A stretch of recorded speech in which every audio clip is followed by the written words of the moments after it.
Hi, this is Rabbi Orlofsky, and welcome to the Rabbi Orlofsky Show. This is episode 40, and whether you are listening on Torah Anytime or wherever you watch or listen to your podcast, we're happy to have you on board. And we have a sponsor this week, Elisheva Cohen, who is sponsoring this podcast in honor of her father, Rabbi Cohen, whose birthday was on Pesach Sheni. So, hope you had a happy birthday. And she says he's a regular listener to the podcast. So, gosh, what a great present. Yeah, the gift that keeps giving. So, happy birthday, Mazel Tov, and thank you for the sponsorship. And speaking of Mazel Tovs, I'm going to be in America this coming week because my brother-in-law and sister-in-law, Rabbi and Mrs. Nachum Gans, in Lakewood, the daughter is getting married, and big mazel tov to the whole mishpacha. I'm going to have the schus to be able to participate. What a wonderful thing to be able to be at a simcha.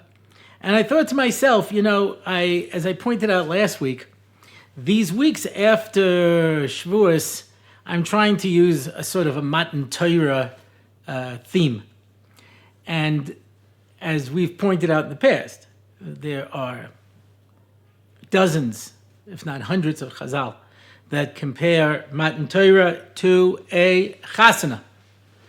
Kodesh Baruch Hu and Klal Yisrael get married. It's not just a friendship. Yeah, it's something deeper. It's a very deep relationship. Says the Gemara on the pasuk in Shir Hashirim. This is our chasana. In fact, there is a version of the famous Medrash Kafuleim Harkigigas that he held the mountain over their head like a barrel. That he held the mountain over their head like a chuppah. Remember, somebody asked me once, how do you have two chazal that are so dramatically different?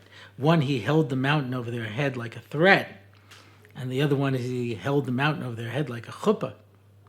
I said, I can tell you're not married, or you'd understand it's the same exact thing. Because what's pshat kafuleim harkigigas? He held the mountain over their head like a barrel. They already said Nasiv and Ishma. They already agreed.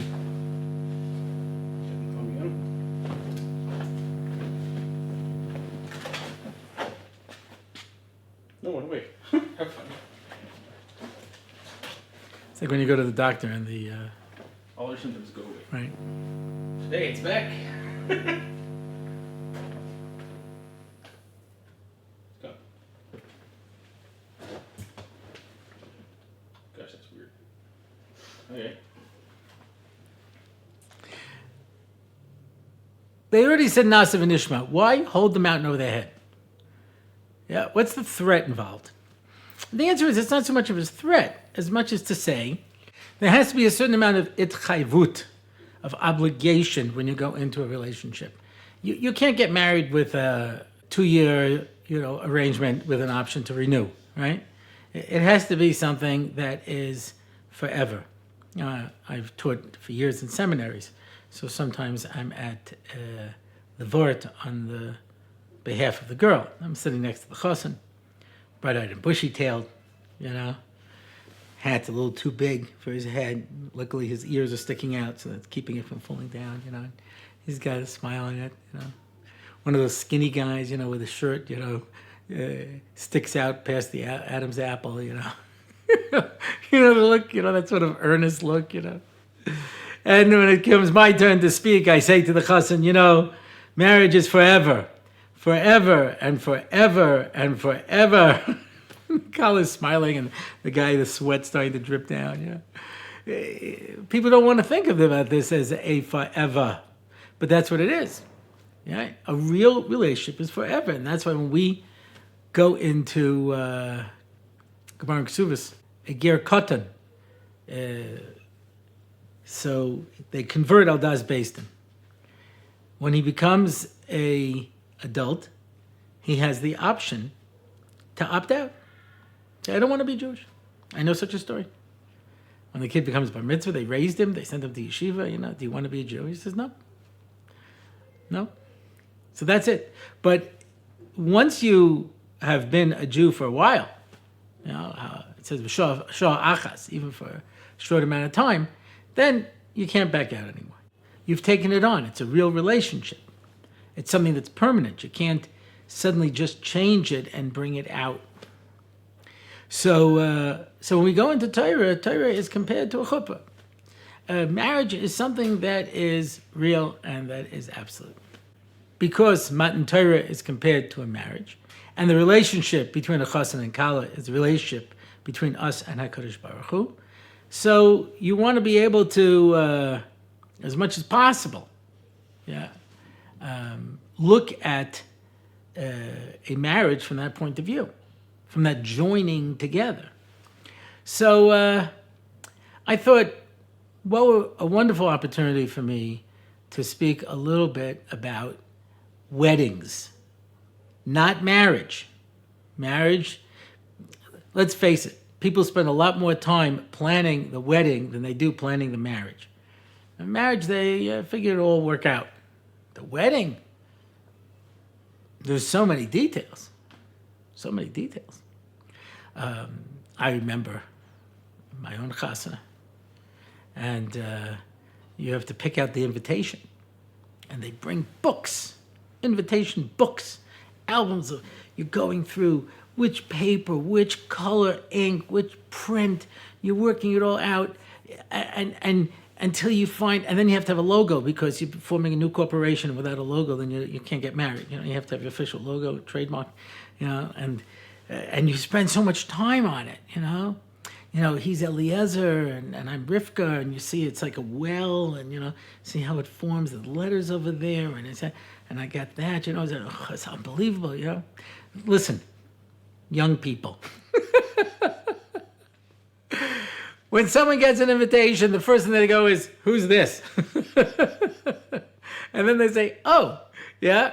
And they write down on the calendar the date and the time and the place, and they toss it in a drawer, assuming that you have directions printed on it. Otherwise, they might just throw it right in the garbage. Yeah. And you spent all this time. If I had to do over again, I'd make a flyer. Come to a wedding. Where? When? And I would seat according to the gift, check off the gift at the beginning, Or, I guess I've been in fundraising a long time. I would leave out the gifts, you know what I mean? Mr. and Mrs. Goldberg, $100, thank you very much. Mr. and Mrs. Schwartz, $100, thank you very much, $50. I guess you forgot to check the list of how much we gave your kid.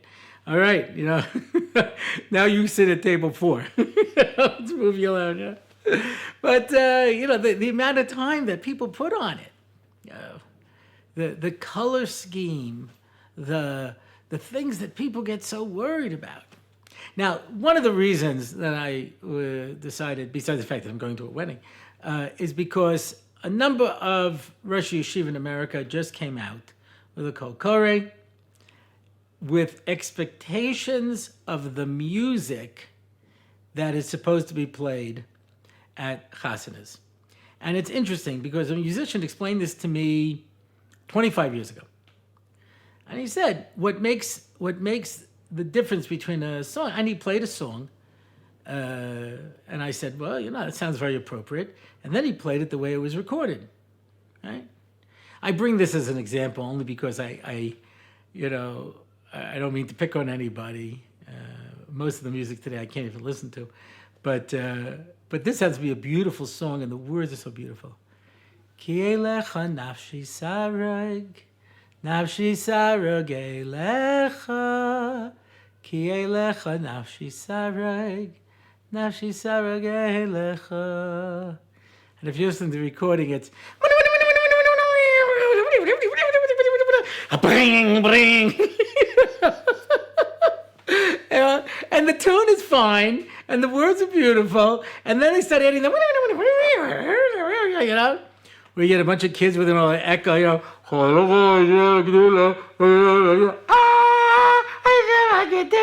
boom, boom, boom, boom, boom, boom, right? So very often it's the beat, and it's the way it's being presented. It's not the song itself. This is a problem, right?